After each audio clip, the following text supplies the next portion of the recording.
नमस्कार. इथे हे मिक्सरचं भांड घेतलंय, त्याच्यात बर्फ, आल्याचा तुकडा,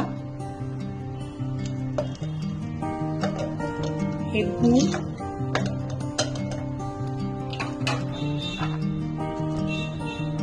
हा पुदिना,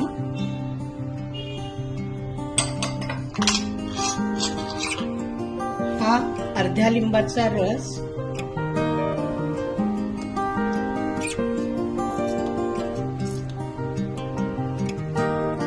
आणि चिमूटभर मीठ. आता याच्यामध्ये पाणी घालून आपण ब्लेंड करून घेऊ. हे आपलं तयार झालेलं आहे.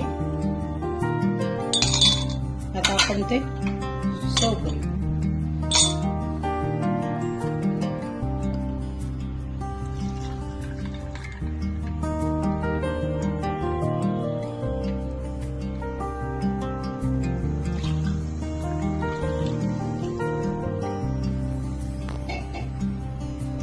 त्याच्यावर हा पुदिना.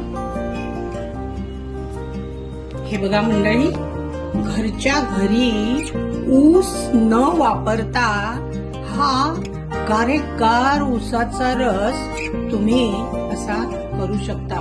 रसवंती गृहात जाण्याची गरज नाही. नक्की करा. धन्यवाद.